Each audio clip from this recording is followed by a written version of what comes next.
Video like जरूर कर लीजिए और ऐसे वीडियो लगातार फ्री में पाने के लिए चैनल को तुरंत सब्सक्राइब कर लीजिए और बेल आइकन को जरूर टैप कर लीजिए ताकि आगे भी सारे वीडियो आपको मिलते रहे। यूट्यूब में फॉलो करते हैं तो प्लीज ये वाला फ्री टेलीग्राम चैनल जरूर ज्वाइन कर लीजिएगा। सारे नोटिफिकेशन सारे अपडेट यहीं पे आते हैं, ध्यान रखिए।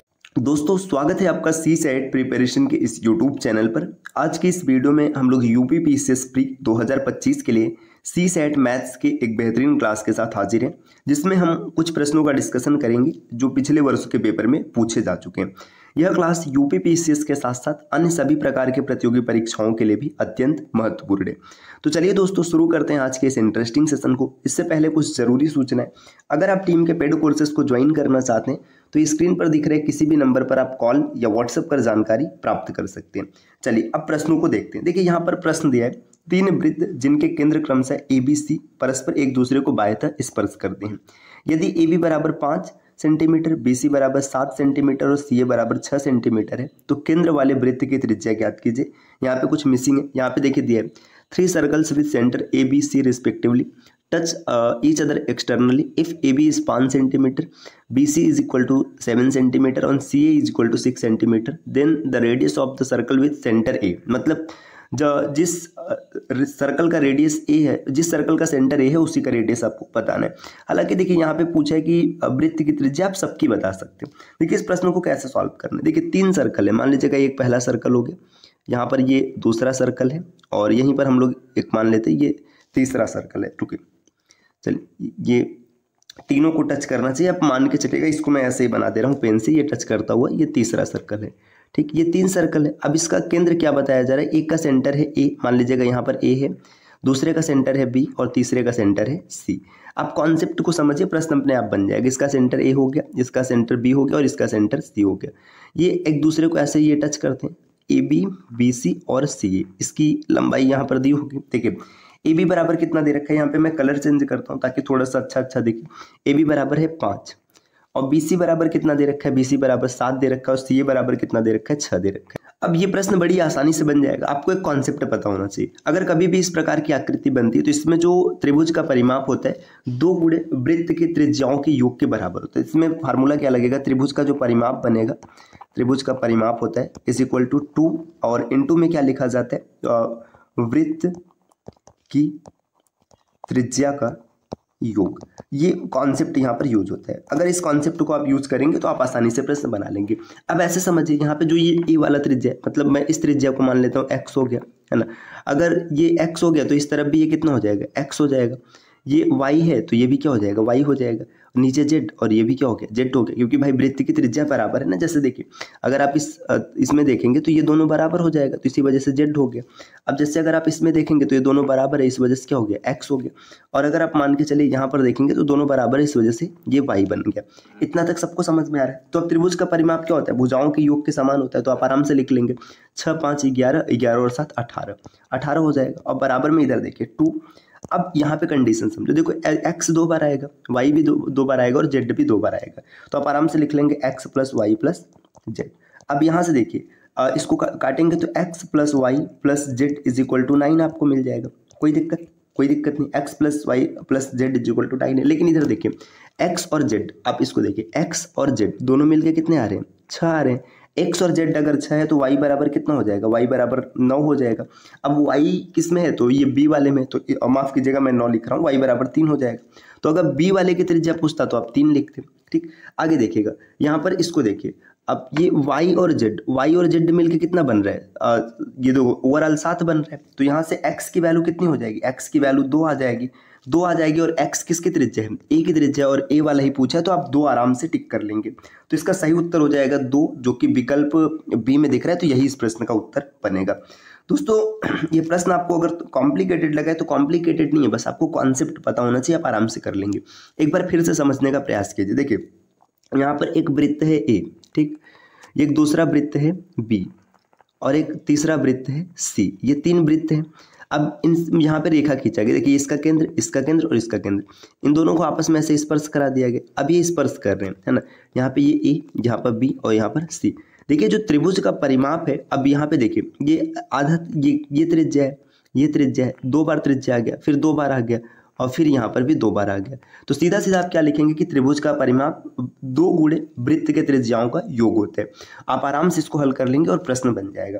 अगला प्रश्न यहाँ पर दिया, किसी त्रिभुज ABC में AB बराबर 9 है, BC बराबर 40 है और AC बराबर 41 है, तो त्रिभुज होगा। देखिए एक चीज आप हमेशा याद रखिएगा, त्रिभुज की प्रकृति आप कैसे निकालेंगे। जो त्रिभुज के बड़ी भुजा है उसका वर्ग अगर छोटी भुजाओं के योग के वर्ग के बराबर अगर रहेंगी तो समकोण होगा। जैसे यहाँ आप समझिए 41 है ना, तो आप 41 का वर्ग कीजिए और बराबर में 9 का वर्ग और प्लस 40 का वर्ग। अगर ये दोनों बराबर आ गया तो ये समकोण हो जाएगा। छोटा आएगा तो न्यून कोण होगा, बड़ा आएगा तो अधिक कोण हो जाएगा। 41 का वर्ग कितना होता है? 1681 होता है। और यहाँ पर देखिए 9 9 81 और प्लस 1600 दोनों बराबर है, मतलब ये समकोण होगा। विकल्प ए इसका उत्तर बन जाएगा। अगला प्रश्न यहाँ पर दिया है, निम्न प्रेक्षणों में आपको माध्यिका बतानी। तो माध्यिका बताना बहुत ही आसान है। सबसे पहले इसको काउंट कीजिए। देखिए 1 2 3 4 5 6 7 8 9 टर्म दिए हैं। अब इसको आप अरेंज करेंगे या तो असेंडिंग ऑर्डर में या तो डिसेंडिंग, मतलब अवरोही क्रम में व्यवस्थित करेंगे। जो बीच का रहेगा वही आंसर बनेगा। तो 9 है तो 9 के बीच में 5वां आएगा। अब देखिए 5वां कौन सा होगा? सबसे छोटा यहाँ पे 25 दिख रहा है, ये पहला हो गया। 25 के बाद 26 27 28 29 30 नहीं है, 31 दूसरा दिख रहा है, ठीक है। 32 तीसरा दिख रहा है, 33 नहीं है, 34 35 36, देखिए 37 यहाँ पे चौथा हो गया। अब इसके बाद जो है 39, यही इस प्रश्न का उत्तर बनेगा। तो 39 विकल्प सी में है। अगला प्रश्न यहाँ पर दिया कि यदि x + 3y बराबर 9 है तो आपको बताना है x - 5 का होल क्यूब और प्लस 3y - 4 का होल क्यूब का मान क्या होगा। ऐसे प्रश्न में आपको एज्यूम करना है, मान के चलना है। देखिए x + 3y बराबर कितना दे रखा है? 9 दे रखा है। आप कोई भी नंबर मानो जो इस इक्वेशन को सेटिस्फाइड करे, आप कोई भी मान सकते हैं। जैसे मैंने पहले में मान लिया x बराबर अगर हम 6 रख दें तो y बराबर 1 आएगा, ये सेटिस्फाइड हो जाएगा। आप इसको भी रख के चेक करो, आपका आंसर सही आएगा। जैसे देखिए x की वैल्यू अगर आप 6 रखेंगे तो 6 में से 5 गया, 1 का क्यूब और प्लस 3y का मतलब 3 × 1 3 हो जाएगा और -4 मतलब -1 का होल क्यूब। यहाँ पर आएगा +1, यहाँ पर -1 बराबर 0, ये सही हो गया। अब किसी को लग रहा है कि नहीं ये अगर गलत हो जाएगा तो आप दूसरे वैल्यू को रख के चेक कर लीजिए। जैसे यहाँ पे दूसरा इक्वेशन भी मैं आपको दिखा देता हूँ। अगर x की वैल्यू मैं मान के चलो 3 मान लूँ, x बराबर मैं 3 मान लेता हूँ और y बराबर हमें 2 मानना पड़ेगा, है ना। अब इसी को रख के चेक करिए। x की वैल्यू अगर आप 3 रखेंगे तो देखिए 3 में से -5 घटाएंगे तो -2 का होल क्यूब आएगा और प्लस देखिए 3y मतलब 3 दूना 6 में से 4 घटाएंगे तो 2 का होल क्यूब आएगा। यहाँ पर -8 और यहाँ पर +8, ये भी 0 आ जाएगा। तो आप कोई भी वैल्यू रख के सेटिस्फाइड कर सकते हैं, आराम से आपको आंसर मिल जाएगा। अगला प्रश्न यहाँ पर दिया दोस्तों कि निम्नलिखित को आपको आरोही क्रम में व्यवस्थित करना है और नीचे का आप जो कोड दिया इसको बताना है कौन सा सही होगा। इसको आप सॉल्व कीजिएगा और इसका सही उत्तर क्या होगा कमेंट करके जरूर बताइएगा। प्रश्न संख्या 16 दिया है, कोई व्यक्ति 20 रुपए में 25 की दर से सेब खरीदता है और 25 रुपए में 20 की दर से बेचता है तो लाभप्रद से। देखिए यहाँ पे खरीद रहा है, बेच रहा है। देखिए समझिए 25 सेब उसने खरीदा, कितने रुपए में? 20 रुपए में, ये रुपए है। और इसके बाद अब बेच कैसे रहा है? देखिए 20 सेब बेच रहे हैं, कितने रुपए में? 25 रुपए में। अब देखिए ये खरीदना और बेचना अलग अलग है, लेकिन जब वो खरीदेगा तो जितना खरीदेगा उतना ही बेचेगा। तो इन दोनों को बराबर कीजिए। यहाँ पर अगर हम 4 से मल्टीप्लाई कर दें तो 100 सेब आ जाएगा, यहाँ पर 5 से मल्टीप्लाई कर दे तो 100 सेब आ जाएगा। अब ये मल्टीप्लाई दोनों में होगा। देखिए इसने 100 सेब खरीद लिया, कितने रुपए में? 20 चौका 80 रुपए में, और 100 सेब बेच दिया 25 पंचे 125 रुपए में। 80 रुपए का खरीदा था, 125 रुपए का इसने बेच दिया, प्रॉफिट 45 रुपए का हो गया। तो 45 रुपए का प्रॉफिट हो गया। बेस 80 रुपए है, परसेंट निकालने के लिए 100 से गुणा करा दीजिएगा। इसको काटेंगे तो यहाँ पर 5 और यहाँ पर 4। अब फिर इसको काट लीजिएगा, 11 चौका 44.25 है ना। अब 11.25 का मल्टीप्लाई 5 से कराएंगे, 11 × 5 = 55 होता है। आंसर 55 से ज़्यादा रहेगा, विकल्प डी दिख रहा है 55 से ज़्यादा, तो यही सही हो जाएगा। अगला प्रश्न दिया, एक निश्चित राशि चक्रवृद्धि ब्याज से अपने का 3 गुना हो जाती है, कितने वर्षों में 9 गुना हो जाएगी। देखिए चक्रवृद्धि ब्याज चल रहे है ना, यहाँ पे समय नहीं दिया, अपने से 3 गुना, एक a certain sum of money in 3 years. देखिए 3 वर्षों में क्या होता है? 3 वर्षों में ना अपने का 3 गुना हो जाता है। देखिए ऐसे पहले समझिए, 1 था, 1 से 3 गुना हो गया, फिर 3 का स्क्वायर करेंगे तो 9 गुना हो जाएगा। यहाँ तक आने में कितना समय लगा? 3 वर्ष, तो यहाँ तक जाने में 6 वर्ष लगेगा। विकल्प बी इसका सही उत्तर बनेगा। अगला प्रश्न यहाँ पर दिया, अधोलिखित कथनों पर विचार कीजिए। आपको इन दोनों को देखना है और बताना है कि इसमें से कौन सही होगा। यहाँ पर दिया x³ + 2x² + 3x + 8 का एक गुणनखंड x + 3 है, और दूसरा ये दे रहा है x³ + 2x² + 3x + 8 का एक गुणनखंड x - 2 है। देखिए ऐसे प्रश्नों को आपको भाग नहीं करने।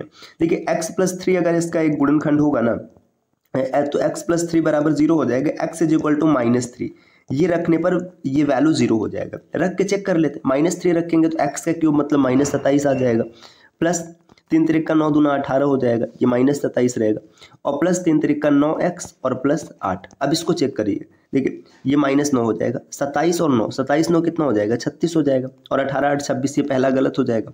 दूसरे को देखिए, यहाँ पर ये दिया है कि x + 2, तो x - 2 अगर रखेंगे तो क्या हो जाएगा, बराबर 0, x = 2 आएगा, ये तो पूरा का पूरा प्लस आ जाएगा, ये भी नहीं फॉलो करेगा, न तो 1 सही है न ही 2 सही है, विकल्प डी उत्तर हो जाएगा।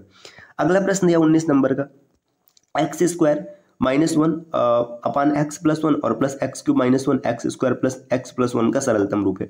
ये बहुत ही आसान प्रश्न है, ये सभी लोग बना लेंगे, बस उनको बेसिक कॉन्सेप्ट पता होना चाहिए। देखिए x² - 1, अगर आप इसको ओपन करेंगे तो आप कैसे लिखेंगे, x + 1 एक कोष्ठक में और x - 1 दूसरे कोष्ठक में और बटे x + 1, और प्लस में यहाँ पर क्या हो जाएगा, देखिए x³ - 1, तो इसको अगर ओपन करेंगे तो x -1 एक कोष्ठक में आ जाएगा, और दूसरे कोष्ठक में आप आराम से लिख लेंगे x² + x + 1, है ना, और बटे में x² + x + 1 हो जाएगा। देखिए ये इससे कट जाएगा, ये इससे कट जाएगा, एक कोष्ठक में x + 1 हो जाएगा और दूसरे में x - 1 हो जाएगा। अब इसको आप देख लीजिएगा, इसमें से जो विकल्प सही बनेगा। नेक्स्ट यहाँ पर दिया 20 नंबर का समीकरण, 9x² - rx और प्लस 81 बराबर 0 के मूल समान है, तो r का मान होगा। देखिए जब भी मूल समान होता है तो b² - 4ac बराबर 0, इसी कंडीशन पे मूल समान होता है, मतलब b² जो होगा ये 4ac के बराबर होगा। यहाँ पे देखिए b का मान दिया -r जब दिया है तो आप लिख लेंगे -r का स्क्वायर मतलब r² = 4, a की वैल्यू है 9 और c की वैल्यू कितनी है 81। इसे हल कीजिएगा तो r = आपको मिलेगा 2 3 और 9, है ना, 2 3 6 9 54, तो ±54, विकल्प डी इस प्रश्न का उत्तर हो जाएगा। तो दोस्तों ये आज की क्लास के 10 प्रश्न रहे जिनका डिस्कशन हम लोगों ने किया है। इस प्रकार की वीडियोस आपको लगातार मिलती रहेगी, बस इसके लिए आपको चैनल को सब्सक्राइब करना है। और अगर आप कंप्लीट प्रिपरेशन करना चाहते हैं यूपी पीसीएस 2025 के लिए, तो आप इंटीग्रेटेड कोर्स को परचेस कर सकते हैं, जिसमें प्री और मेंस की कंप्लीट प्रिपरेशन हो जाएगी, जिसके लिए आप स्क्रीन पर दिख रहे किसी भी नंबर पर कॉल या व्हाट्सएप कर जानकारी प्राप्त कर सकते हैं। ये ज्ञान सर का व्हाट्सएप नंबर है, आप यहाँ से व्हाट्सएप के माध्यम से भी जानकारी ले सकते हैं। मिलते हैं साथियों आपसे नेक्स्ट वीडियो में कुछ नए इन्फॉर्मेशन के साथ, तब तक के लिए नमस्कार।